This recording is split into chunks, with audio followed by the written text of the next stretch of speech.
Long before skyscrapers pierced the clouds, before traffic, taxes, or even tools, humans lived by instinct. We hunted under open skies, slept under stars, and wandered the earth like shadows. But survival wasn't enough forever. We wanted more: connection, safety, stability. Around 10,000 years ago, in the aftermath of the last ice age, the world warmed. Rivers swelled, plants thrived, and in a few fertile places, humanity stopped moving. This was the moment we laid the first brick. The first cities didn't begin with kings or palaces, they began with seeds, fire pits, and shared stories. Cities were the first mirrors of our minds, structures made to reflect how we lived, dreamed, and believed.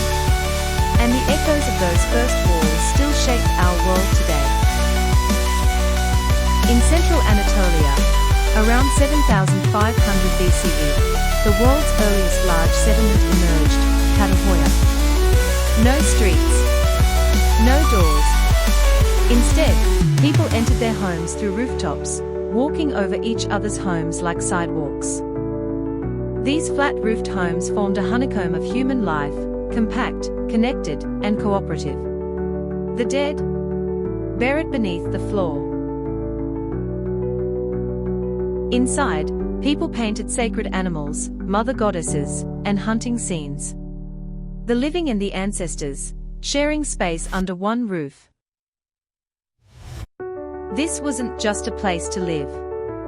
It was a reflection of how early humans viewed the world: sacred, symbolic, and deeply social.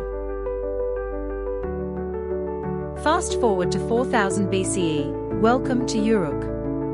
Towering temples called ziggurats cast shadows over wide plazas and narrow alleys. With over 50,000 residents, Uruk was the first true city, not just a place to live, but a system. It had walls, districts, scribes, and accountants. They invented writing, cuneiform etched into wet clay to track trades and taxes. And perhaps most profoundly, Uruk gave rise to the state. A government, an economy, a machine. The great epic of Gilgamesh was born here, echoing the fears and dreams of the world's first urbanites. In the Indus Valley, Mohenjo-Daro redefined what it meant to be civilized. Built around 2600 BCE, this city had no kings carved into stone, no war scenes. Instead, it gave us clean water and equality. Every home had a bathroom. Covered drains ran beneath the streets. Buildings were laid out with mathematical precision. Streets intersecting at right angles. Their bricks, all standardized. Made in kilns, measured to perfection.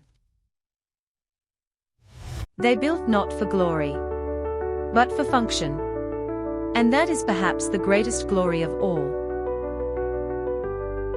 These cities may have faded into dust, but they laid the foundation we still build upon. Plumbing. Thank Mohenjo-Daro. Law and literacy. Uruk. Communal design. And sacred symbolism. Çatalhöyük. Every sidewalk, sur, zoning law, and city square carries echoes of those ancient minds. And beyond stone and clay, they gave us something intangible: coexistence, the courage to live among strangers, the idea of common purpose.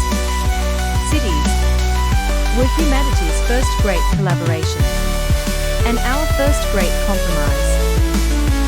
The city is more than buildings and streets. It's an idea, an ancient answer to the question, oh, do we live together? In every skyline is a story. In every sidewalk, a memory. And in every human crowd, A trace of those first brave builders who chose to stop wandering and start shaping. They built not just homes, but hope. Not just markets, but meaning. So the next time you walk through your city, listen closely.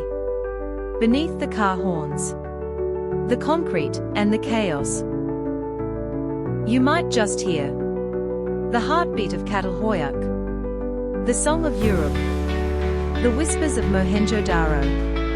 Because cities may rise and fall, but the idea of the city, that's forever. Thank you for watching. Don't forget to like, comment below and subscribe.